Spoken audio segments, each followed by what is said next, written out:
Bismillahirrahmanirrahim. Assalamualaikum warahmatullahi wabarakatuh. Alhamdulillah, bertemu lagi kita pada hari ini untuk subjek yang pertama iaitu tilawah Al-Quran. Baik, surah yang akan dipelajari pada hari ini seperti yang telah dilampirkan ialah surah Al-Alaq ayat 1 hingga 19.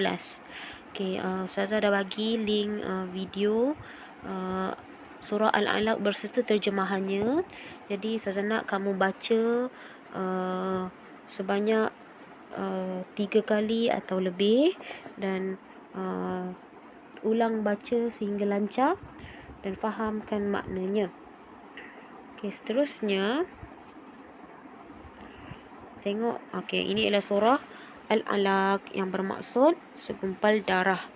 Okey. Seterusnya, okey. Kita tengok pengenalan ringkas surah.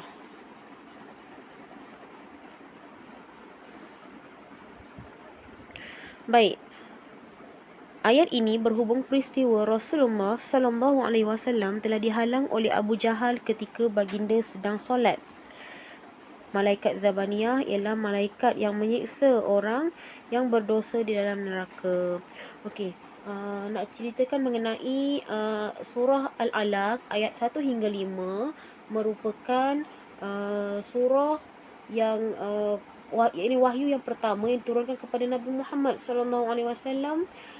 Itu merupakan ialah wahyu yang pertama ketika Nabi sedang berkhulwah bersendiri di dalam Gua Hira.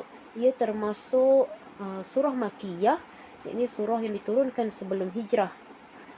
Surah ini dinamai surah Al-Alaq yang bermaksud segumpal darah. Nabi Muhammad sallallahu alaihi wasallam diajar supaya banyak membaca wahyu yang diturunkan ke atasnya.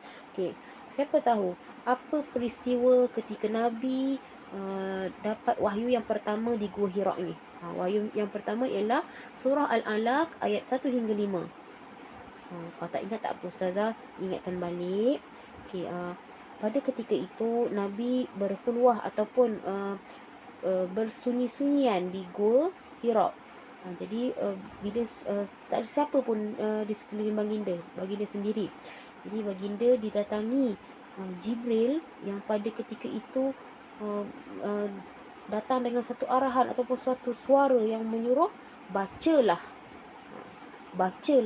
Jadi Nabi berasa takut pada ketika itu sebab kita tak tahu siapa dan rupa apa datang, tiba-tiba suruh baca. Namun Nabi Muhammad SAW menjawab, "Saya tidak tahu membaca." Jibril terus memeluk baginda dengan kuat sehingga pelukan itu membuatkan baginda sukar bernafas.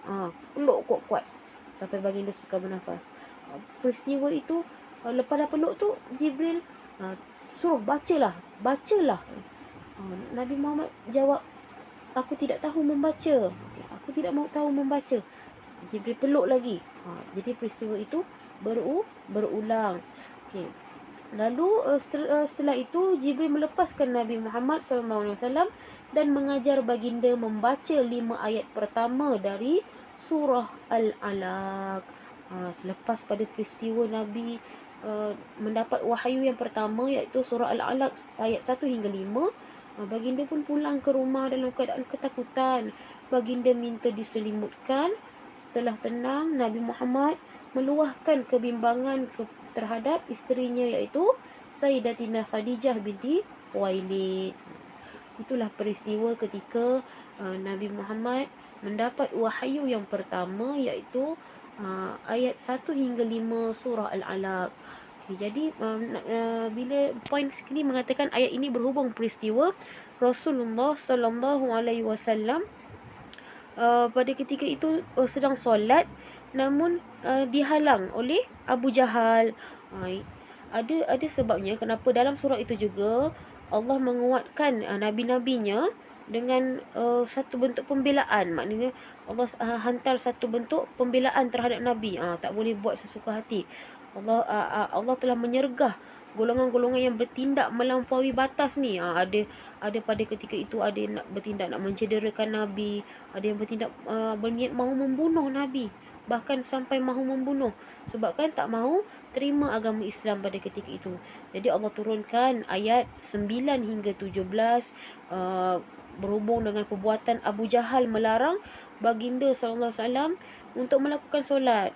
Jadi Allah turunkan ayat ni cukup dengan menyatakan bahawa malaikat Zabaniyah yang akan menyeksa orang-orang yang berdosa di dalam neraka.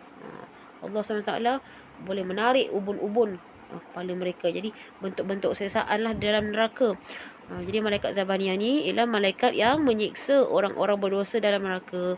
Jadi nak cerita dekat sini, Allah dah ayat ni, surah ni sangat penting kerana ayat 1 hingga 5 merupakan wahyu yang pertama dalam Islam, dan ayat 9 hingga 17 menceritakan tentang peristiwa Abu Jahal yang mengganggu Rasulullah, yang menghalang Rasulullah hendak solat. Lalu Allah tempelak, Allah turunkan ayat yang menyatakan ancaman terhadap orang yang mengkasari ataupun menindas ataupun berlaku kejam terhadap nabi-nabinya. Allah menyatakan bahawa malaikat Zabaniyah lah malaikat yang akan menyeksa orang-orang yang berdosa dalam neraka. Banyak bentuk penyeksaannya.